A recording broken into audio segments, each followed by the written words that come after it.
Organizations understand the need to identify and analyze risks, but few give equal attention to developing a consistent process for risk response planning that turns awareness into action.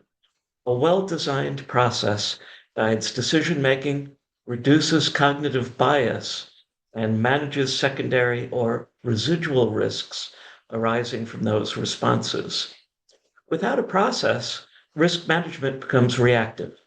Decisions are hasty or based on gut instinct rather than thoughtful evaluation, leading to project chaos and firefighting.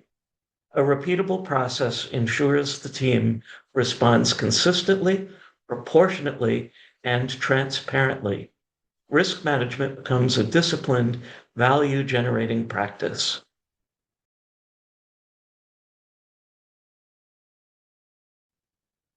Risk management is about increasing certainty. By anticipating events that could affect objectives, leaders can make better choices and manage them more effectively. But when risks are treated inconsistently, the results are often confusion, duplication, or neglect. A formal response planning process accomplishes several important things. It reduces thinking bias, forcing decision makers to evaluate risks systematically rather than react emotionally. It aligns decisions with strategy, ensuring responses align with the organization's risk tolerance and the project's objectives. It prevents poor responses by matching the right strategy to the right situation. Overreactions to minor risks or complacency toward significant ones is avoided. It captures ripple effects.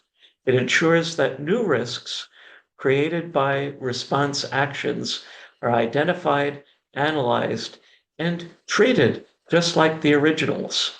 In short, a good process transforms risk management from a one-time checklist item into an ongoing cycle of insight and improvement.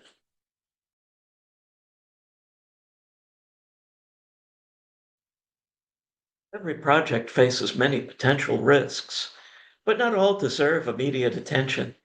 Start with the highest priority ones, the ones most likely to derail your objectives if left unchecked. Before jumping into solutions, review the risk identification and analysis. Has anything changed since the last review? This reflection often reveals shifts in understanding or new data that alter the risk's priority. For instance, a supply chain disruption risk may have seemed minor when alternative vendors were available. But if one of those vendors has gone out of business, the impact rating may need to be revised. By beginning every response planning session with a reassessment, you ensure your decisions are grounded in the most current information.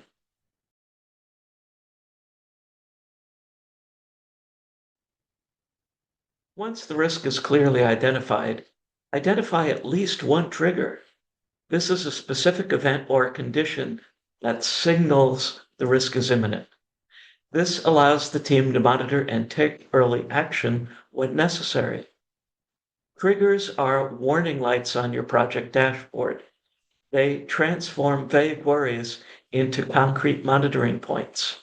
For example, if your risk involves staff turnover in a specialized team, a trigger might be a drop-in employee engagement survey scores or the resignation of a key team member.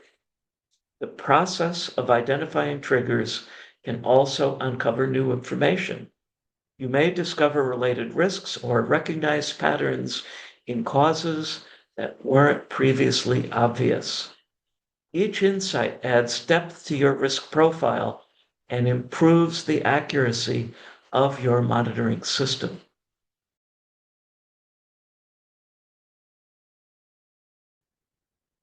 Matching strategy to circumstance and action is the most essential part of the process.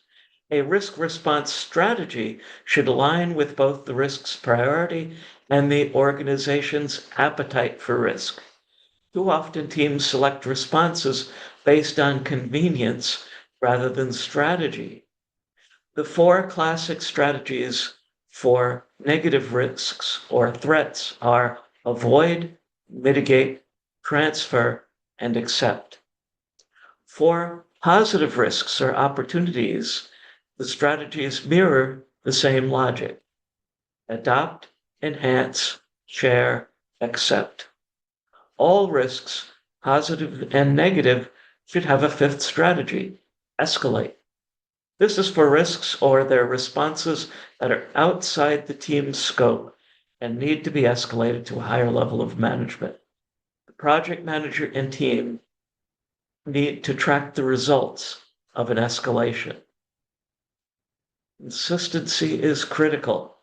Don't accept a high priority risk that could lead to a project failure or spend effort avoiding a minor one that poses little real threat. Align the strategy with the risk's priority and your initiative's overall goals.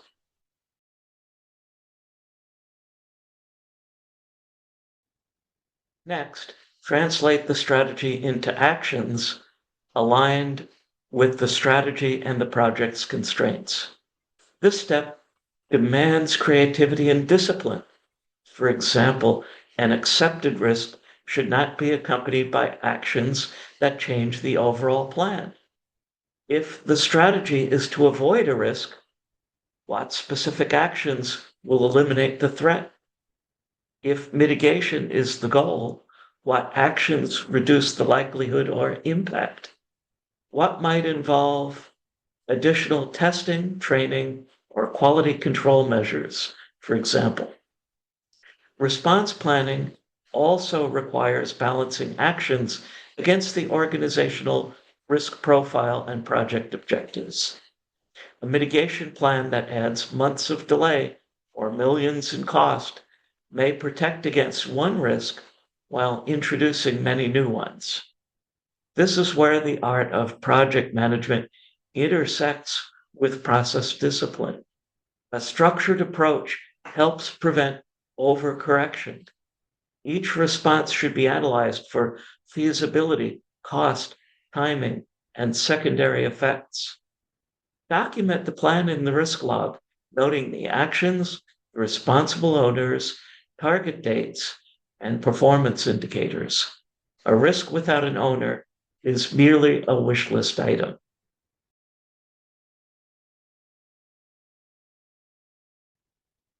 Some response strategies, like avoid or adopt, require changes to the project scope, schedule, or resources. When that happens, risk response planning must connect with the change control process. Change requests ensure that any modifications to plans are reviewed, approved, and communicated appropriately. This linkage prevents uncoordinated changes from undermining other parts of the project. For example, if avoiding a technical risk requires dropping a feature, that change affects stakeholder expectations and deliverables. If exploiting an opportunity involves accelerating a task, it could impact resource availability or quality assurance. By formalizing changes, you maintain alignment between risk management and governance.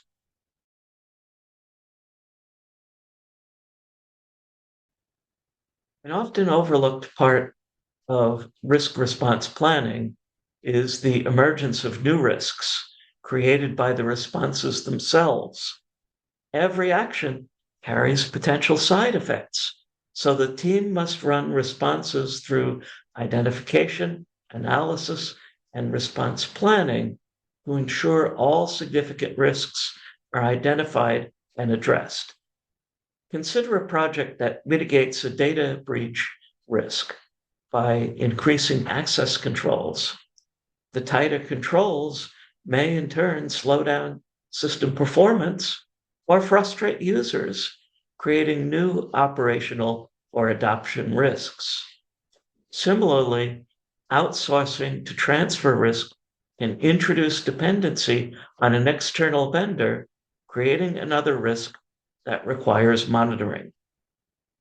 A strong process routes these new risks back into the risk management cycle.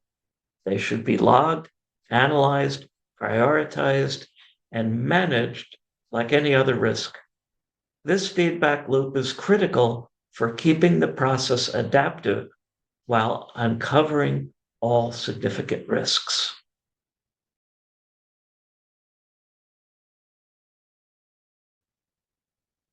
Developing a formal process for risk response planning creates consistency and learning. Once the framework is defined, apply it across projects and teams. Over time, institutional memory will build a repository of effective strategies, typical triggers, and lessons learned. Regular reviews and retrospectives reinforce the habit. After each primary project phase or initiative, examine how well the process worked. Were timely responses taken? Did actions achieve the intended effect? Did any unanticipated risks emerge? Use the answers to these questions to refine the process and the organization's collective understanding of risk behavior.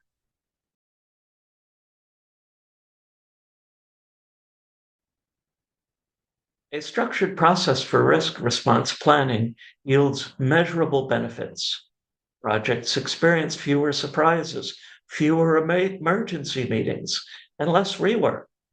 Resources are used more efficiently, and decision-making confidence grows. More importantly, it changes the way teams think.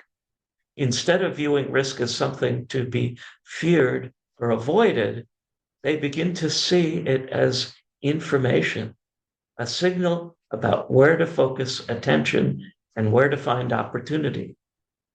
Ultimately, risk response planning manages uncertainty intelligently. By turning instinct into process, you create a system that learns, adapts, and strengthens over time.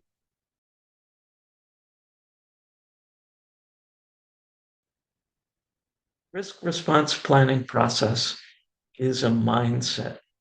It guides teams to ask the right questions, choose the right actions, and stay alert to new information.